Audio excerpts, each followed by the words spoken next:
Écoutons Jean-Pierre Farandou, ministre du Travail, qui parle de l'alcool. Voilà, je pense qu'on peut se passer de boire de l'alcool dans les jours qui viennent, dont on sait en plus que l'alcool vient aggraver des problèmes de santé pour des problèmes d'hydratation. Donc c'est prouvé et démontré. C'est un appel au bon sens. Mais parfois le bon sens, il faut le compléter par des mesures qui encadrent le sujet. Et le préfet de police a pris la décision qui me semble tout à fait pertinente, effectivement, d'interdire la vente d'alcool après 18h. Voilà, c'est du bon sens pour faire en sorte que, ou par esprit de civisme, ou par esprit de rendre plus compliqué en fait la consommation d'alcool. Je vous dis, l'objectif il est très clair, c'est pas de brider les gens, c'est pas les empêcher de faire la fête. Par contre, on voudrait les empêcher de venir saturer les hôpitaux. Je crois que la ministre de la Santé l'a bien dit, la priorité, c'est que tous nos moyens de secours, tous nos moyens de soins, tous nos moyens hospitaliers puissent être consacrés à la prise en charge de personnes qui, pour des raisons vraiment indépendantes de l'alcool, se retrouvent avec un problème de santé sérieux.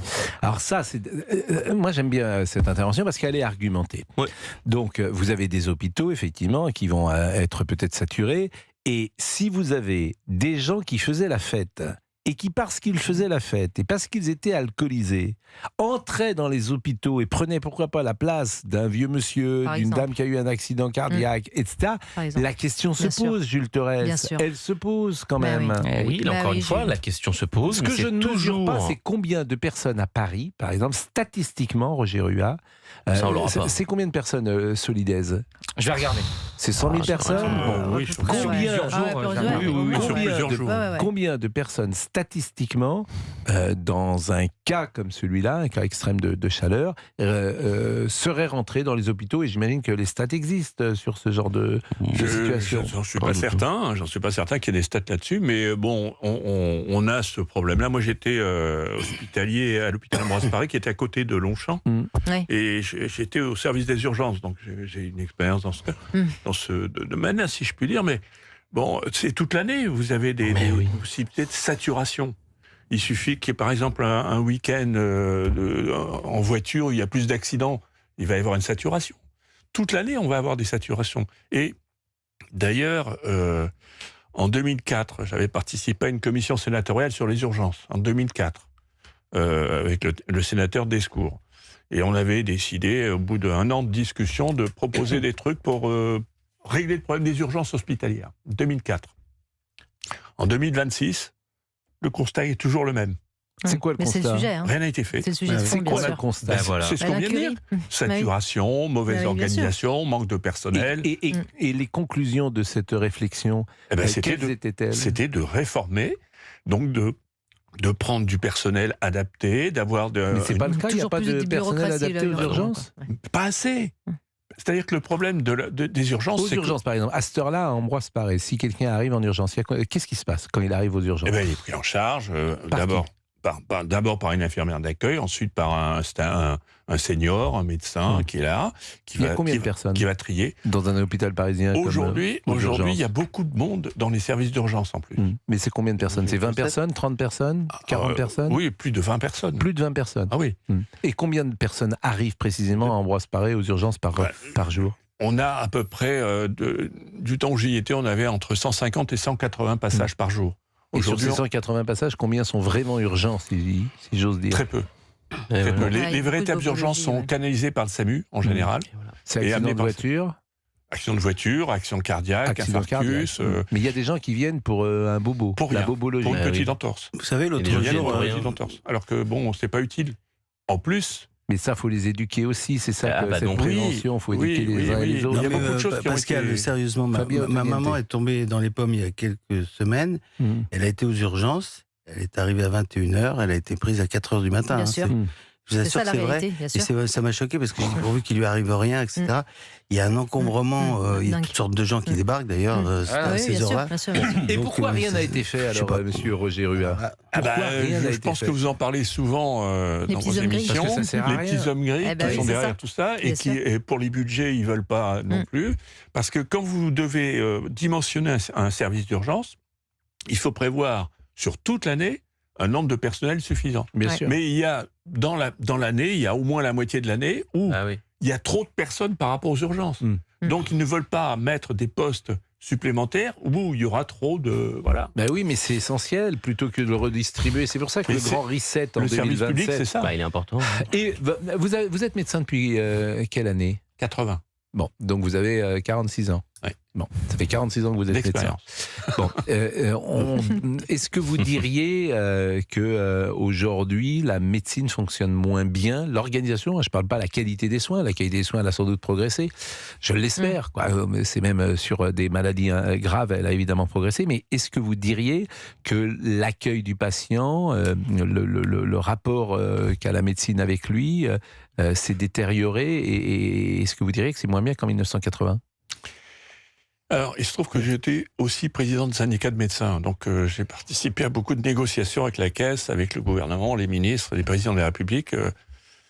Et je dirais aujourd'hui que on a voulu détruire la médecine libérale depuis 81. Bon, il faut donner les chiffres, enfin les bonnes années. On a voulu détruire depuis 80, si vous me permettez. Il n'y a pas que la médecine l'école, libérale. la justice, l'entreprise, entre autres choses. Et je fais une parenthèse. Le régalien, la ça, police. J'exagère un peu, bien sûr. À peine. Pas tant. Et pour ça, on a mis en place des contraintes de plus en plus fortes pour que les médecins n'aient plus envie de s'installer en libéral, de façon à n'avoir qu'un seul service public hospitalier. Mais d'un autre côté, le service public hospitalier, on ne l'a pas non plus amélioré. Exactement. On a créé des grands hôpitaux qui fonctionnent mal, et puis on a surtout laissé les dépenses filer. Mais Pompidou, par exemple, tous ceux qui passent par Pompidou soulignent l'excellence de cette médecine qui est prodiguée. Ben, heureusement. Parce que... Et on a le sentiment que ça fonctionne particulièrement bien. Tous ceux qui sont traités dans ces grands hôpitaux disent souvent sur le personnel qui est là, sur Bien la sûr. manière dont ils sont accompagnés, sur la qualité des soins. J'entends très rarement des gens se plaindre de cela. J'entends aux urgences, ça je l'entends, mais des gens qui sont dans un traitement long disent tous, je suis tombé sur des gens extraordinaires, j'ai été très bien soigné. La qualité première d'un médecin et des soignants, pas que les médecins, c'est d'être humain. Donc d'avoir des relations humaines avec les patients qui viennent en situation de difficulté.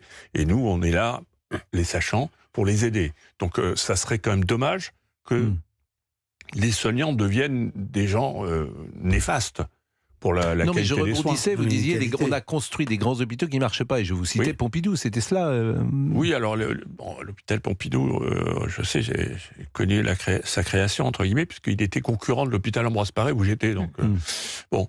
Mais peu importe, à la limite, on a créé des grandes structures, mais qui fonctionnent mal parce que aujourd'hui, sur ces grandes structures, tout le monde le dit, tout le monde le répète, il y a au moins 30 à 40, voire 50% de personnel administratif. Oui, bien sûr. C'est le sujet. Non, mais bien sûr. C'est là. Alors que dans les hôpitaux privés, il n'y a pas ça, vous avez raison.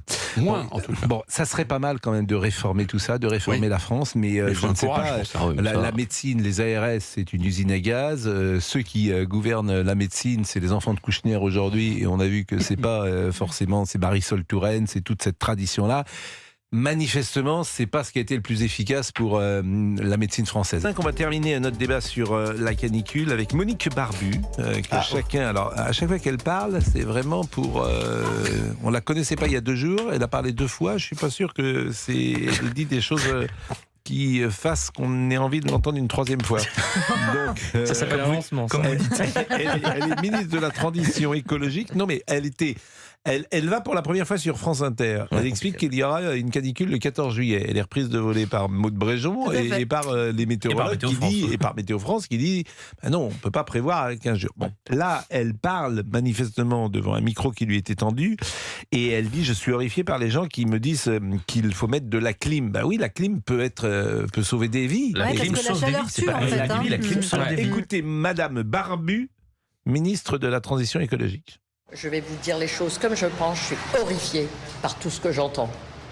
Je suis horrifiée par les gens qui me disent « Ah, mais il n'y a qu'à mettre la clim partout. » Très bien, on va mettre la clim partout. Vous croyez que ça va éviter un feu de forêt ? Vous croyez que ça va éviter une culture de ne pas exister ? Vous croyez que ça va éviter la mort des animaux que nous voyons ? Vous croyez que ça va éviter quoi ? Rien. Rien. Ça, ce n'est pas de l'adaptation. Ça, c'est une mesure d'urgence, peut-être, qu'on peut prendre. Il faut forcément, bien évidemment, que les gens ne suffoquent pas. On est bien d'accord. Mais ce n'est pas de l'adaptation au changement climatique. Bon, Madame Barbu, elle a dirigé une association WWF, c'est une militante écologique, anti-nucléaire. On ne va pas climatiser les forêts, c'est pas le sujet. Et pourquoi pas? Et pourquoi pas? Personne n'a proposé de climatiser les forêts. Quand ils disent que ça va changer... La clim à Brocéliande. Non mais écoutez, on va climatiser les EHPAD, on va climatiser les écoles, on va climatiser les hôpitaux. C'est ce qu'elle veut dire. Voilà. Je trouve pas ça très pertinent. Sébastien habite Marseille. Bonjour Sébastien, vous travaillez pour le SAMU de Marseille. Bonjour Pascal. Je pense qu'il fait moins chaud aujourd'hui à Marseille qu'à Paris. Il fait un petit 35 là pour l'instant. Oui, nous on est là a priori à 36 degrés. Ah ouais. Vous voyez, on est à 36 degrés. Ouais. Demain, il y aura encore 36, dimanche il y aura 30, lundi il y aura 28 et on va baisser tranquillement, on va être à 26, 27, 28 la semaine prochaine. Bon, vous intervenez, qu'est-ce que vous avez eu ces dernières heures comme intervention en matière d'urgence ?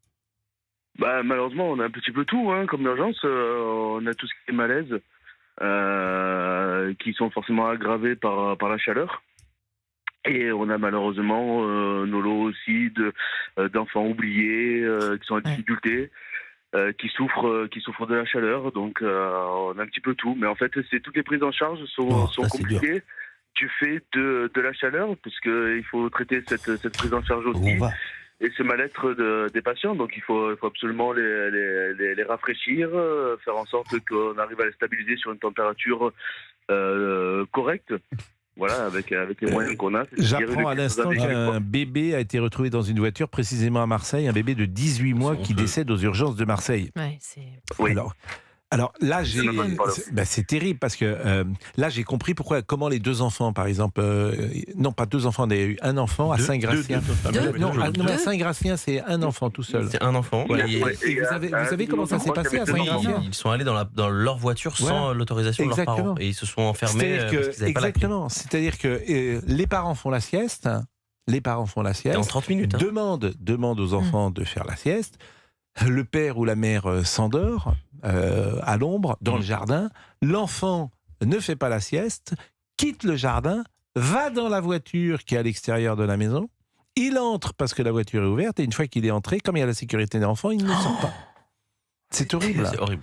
Donc c'est pas une mère qui avait laissé son enfant, bien évidemment. Il reste combien de temps dans la voiture ? C'est une trentaine de minutes, je crois. Ça arrive très vite.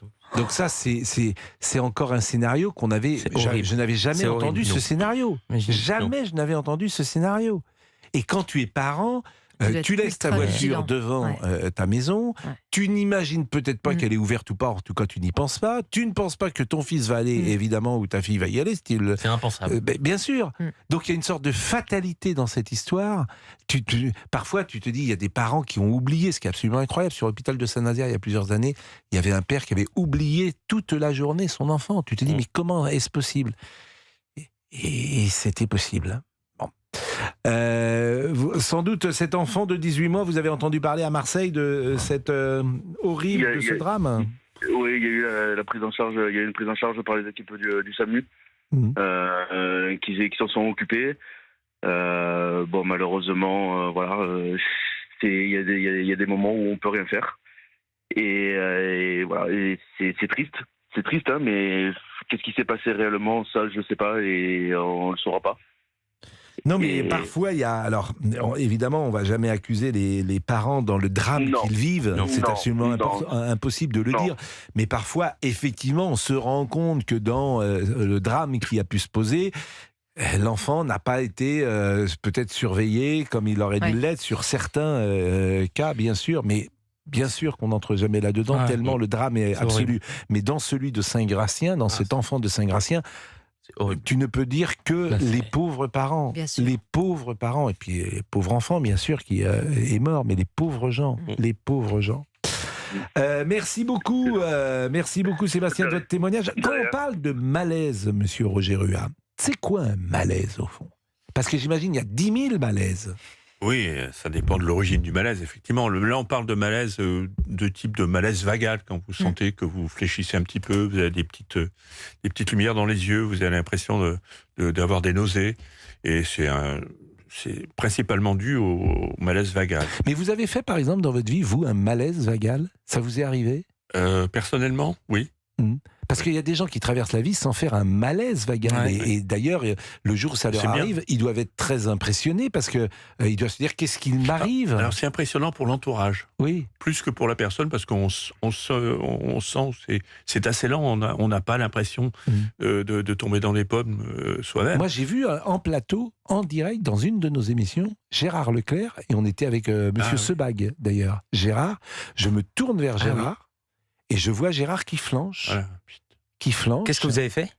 Qu'est-ce que j'ai fait ? J'ai dit Gérard, d'ailleurs, à l'antenne. Tout le monde a compris qu'il se passait quelque chose. La caméra a dû rester sur moi. Et puis, par le miracle absolu, notre ami Robert Sebag était là. Et il l'a soigné, puis 1h30 plus tard, il se passait... Et on sait pourquoi il y a eu ce malaise ? Mais on sait... Alors ça peut être la fatigue, la chaleur, l'hypoglycémie, le manque de sommeil aussi, ça peut entraîner un malaise. Bien sûr, vagal. Mais vous avez fait un malaise vagal une fois dans votre vie, Fabien ? Moi non, mais par contre j'étais avec un producteur, on discutait d'un futur projet, et tout d'un coup il s'est mis à... Et il y a eu un temps d'arrêt. Mais par contre, ce qui a été très compliqué, c'est que j'ai appelé les pompiers parce que je savais pas comment on faisait. Et les pompiers me disent, mais il a quel symptôme ? Il a un symptôme qu'il il bouge plus. Il bouge plus, le gars. Et donc... il me répond plus. Il ne répond plus. Il n'y a plus de son, plus d'image. Et donc j'ai dû appeler un médecin que je connaissais parce qu'il se déplace pas comme ça. Mais qu'est-ce qu'il faut faire d'ailleurs ? Justement, alors donc ça c'est le malaise vagal. C'est le plus fréquent, le malaise vagal, par exemple. Celui qui en ce moment qui arrive en période de canicule, c'est le malaise vagal. Mais ça peut toucher n'importe qui ou ça touche quand même n'importe qui. Mais principalement dans les gens quand même d'un certain âge, sans doute. Pas forcément. Non. Il y a des jeunes qui font des malaises vagaux. Non, mais il faut allonger la personne. Vous avez fait Quand j'ai regardé Camping 3. Mais non, mais moi, on revient très très vite. Ça dure pas longtemps en fait. Et il n'y a pas de conséquences. Vous auriez dû mourir. La plupart du temps, non. Pourquoi vous dites la plupart du temps ? Parce que parfois c'est la façon de découvrir autre chose. Le malaise vagal est quelque chose qui va. Mais donc là, il faut intervenir très rapidement. On prend de l'eau. Il faut allonger la personne, soulever les jambes un peu pour. Mais ça faut le savoir, vous savez. C'est les gestes de premier secours. Normalement, on les apprend. J'ai tiré les oreilles, j'ai fait des trucs bizarres, mais tapoter la joue. Ne pensez pas que tous vos amis ont un malaise vagal, Monsieur Torres. Non. Il faut pas faire de bouche à bouche. Non, ne pensez pas ça. Je pense rien. Bon. Non, faut juste lever les jambes. Non, mais c'est important quand même. Il faut surtout hydrater. C'est vrai. Bon, ça c'est Il faut hydrater, non ? J'imagine. Parce que si vous hydratez pas, vous refroidissez. L'autre type de malaise le plus courant, c'est... Alors après, ce sont les malaises que, par exemple, dans les crises d'épilepsie. Vous faites un malaise, vous tombez, vous agitez, vous mordez la langue. C'est une perte de connaissance, en fait, le malaise. Mais par exemple, est-ce que la canicule favorise l'AVC ? Oui, l'AVC probablement oui, parce que la canicule va modifier les conditions cardio-circulatoires de l'organisme, du fait de la perte de volume sanguin circulant, parce que la déshydratation, c'est un manque de volume après. Bien sûr. Et c'est ça qui risque de désamorcer la pompe cardiaque et ensuite d'entraîner au niveau du cerveau parfois, donc soit une hémorragie, soit un caillot. Il y a plus de crises cardiaques quand il fait très chaud, d'AVC quand il fait très chaud, alors ça on est quand même sur des pathologies lourdes, que lorsque il y a une température moyenne. Mécaniquement ça va augmenter, parce que ça va faciliter l'arrivée de la pathologie. Est-ce qu'il y a plus de crimes aussi ? Est-ce que la chaleur rend fou ? Je pense que c'est plus l'alcool qui rend fou que la chaleur, quand même. Quand vous étiez aux urgences, par exemple, vous êtes resté combien de temps aux urgences ? Pendant des années ? Il y a plus de violence l'effet, ça par contre, c'est vrai. Donc pendant 25 ans, est-ce que vous vous apercevez, vous dites, oh là il va faire très chaud, ça va être une journée plus difficile ? J'ai vécu 76 aux urgences, donc la première canicule. D'ailleurs, c'est à l'époque qu'on a commencé à découvrir que les hôpitaux n'étaient pas climatisés et que la climatisation du bloc opératoire ne fonctionnait pas.